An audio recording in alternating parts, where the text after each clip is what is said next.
Gangguan pada sistem imun disebut juga penyakit autoimun. Autoimunitas adalah kegagalan suatu organisme untuk mengenali bagian dari dirinya sendiri sebagai bagian dari dirinya, yang membuat sistem imun melawan sel dan jaringan miliknya sendiri. Penyakit autoimun adalah kondisi ketika sistem kekebalan tubuh seorang menyerang tubuhnya sendiri. Ada lebih dari 80 penyakit yang digolongkan penyakit autoimun. Beberapa di antaranya memiliki gejala serupa seperti kelelahan, nyeri otot, dan demam. Sistem imunitas merupakan sistem pertahanan atau kekebalan tubuh yang memiliki peran dalam mengenali dan menghancurkan benda-benda asing atau sel abnormal yang merugikan tubuh kita. Sistem imunitas kita ini tidak memiliki tempat khusus di tubuh kita dan tidak dikontrol oleh otak. Sistem imunitas tubuh kita ini berlapis-lapis dan dibagi menjadi dua jenis. Pertama, sistem imunitas non-spesifik dan sistem imunitas spesifik. Sistem imunitas non-spesifik seringkali disebut juga sebagai pertahanan tubuh bawaan. Sistem pertahanan tubuh bawaan karena sistem imunitas non-spesifik ini merupakan garis utama tubuh yang pertama dalam melawan semua patogen yang masuk ke dalam tubuh kita. Sistem pertahanan tubuh bawaan ini berfungsi untuk mencegah terjadinya peradangan setelah adanya luka atau infeksi pada tubuh kita. Kalau patogennya ternyata kuat banget dan berhasil menembus pertahanan kedua tubuh kita, patogen ini harus melewati garis pertahanan ketiga tubuh kita, yaitu sistem imunitas spesifik. Penyebab sebenarnya belum diketahui secara pasti apa yang menjadi penyebab seorang bisa mengalami gangguan autoimun. Namun kondisi ini sering dikaitkan dengan beberapa faktor, mulai dari etnis, gender yang menyebut bahwa wanita lebih berisiko mengalami penyakit autoimun dibandingkan pria, lingkungan tempat tinggal, dan riwayat keluarga. Nyatanya, penyakit autoimun bisa terjadi salah satunya karena faktor keturunan, yaitu memiliki keluarga yang juga mengalami penyakit ini. Tubuh memiliki banyak cara melindungi diri terhadap patogen atau organisme yang menyebabkan penyakit. Kulit, mukosa, dan silia atau rambut halus yang mengeluarkan partikel dari paru-paru menjadi penghalang fisik untuk mencegah patogen memasuki tubuh.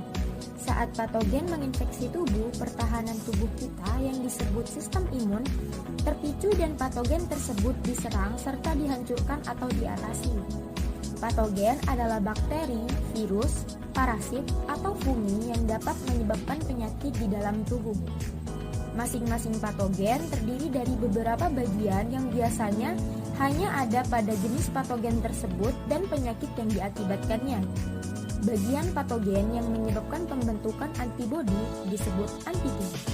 Antibodi yang dihasilkan untuk merespon antigen dari patogen merupakan bagian penting dalam sistem imun. Antibodi dapat dipandang sebagai prajurit dalam sistem pertahanan tubuh Anda.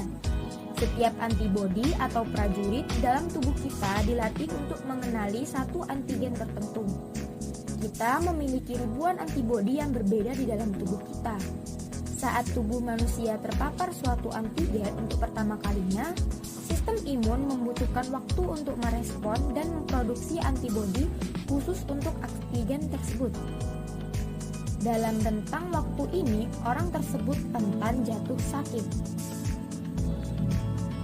Setelah antibodi spesifik untuk antigen tersebut diproduksi, antibodi ini bekerja sama dengan bagian sistem imun lainnya untuk menghancurkan patogen dan menghentikan penyakit. Antibodi terhadap suatu patogen biasanya tidak memberikan perlindungan terhadap patogen lain, kecuali jika kedua patogen tersebut sangat mirip dengan satu sama lain, seperti sepupu. Setelah tubuh memproduksi antibodi dalam memberikan respon utama terhadap satu antigen, tubuh juga menciptakan sel-sel pengingat yang memproduksi antibodi yang akan tetap hidup bahkan setelah patogennya dikalahkan oleh antibodi. Jika tubuh terpapar pada patogen yang sama lebih dari satu kali, respon antibodi menjadi jauh lebih cepat dan lebih efektif dibandingkan paparan yang pertama kali, karena sel-sel pengingat ini sudah siap memompa keluar antibodi terhadap antigen tersebut. Hal ini berarti bahwa jika seseorang terpapar suatu patogen berbahaya di masa depan, sistem imun orang tersebut akan mampu segera merespon, sehingga memberikan perlindungan terhadap penyakit. Pencegahan atau vaksinasi. 1. Hindari stres. Sudah menjadi rahasia umum bahwa stres dan tekanan yang berlebihan bisa mengganggu keseimbangan dan kesehatan tubuh. Alhasil, rasiko munculnya gangguan kesehatan menjadi meningkat. Gangguan kesehatan yang terjadi berlarut-larut bisa menyebabkan sistem imun menurun dan menjadi rasiko penyakit autoimun menyerang. Maka dari itu, hindari stres bisa menjadi salah satu cara untuk menurunkan penyakit autoimun menyerang. Cobalah untuk mengatur tingkat stres dan menemukan cara untuk menenangkan saat stres menyerang. 2. Nutrisi seimbang. Mengonsumsi makanan sehat yang mengandung nutrisi seimbang bisa membantu menjaga tubuh tetap sehat dan tentu saja untuk menghindari serangan penyakit. Salah satunya adalah jenis asupan yang dianjurkan untuk selalu dikonsumsi adalah omega 3. Rutin mengonsumsi makanan yang banyak mengandung omega 3 bisa membantu mencegah dan mengatasi peradangan pada tubuh. Asupan omega 3 yang cukup akan membantu sistem imun tetap aktif dan bekerja optimal, sehingga tubuh menjadi terhindar dari gangguan dan resiko serangan penyakit autoimun. Yang ketiga, rutin berolahraga. Tak dapat dipungkiri, rutin berolahraga bisa menjaga tubuh tetap selalu bugar. Tubuh yang sehat dan bugar berarti sistem imun pun baik. Dengan demikian, risiko serangan penyakit autoimun pun menjadi lebih kecil.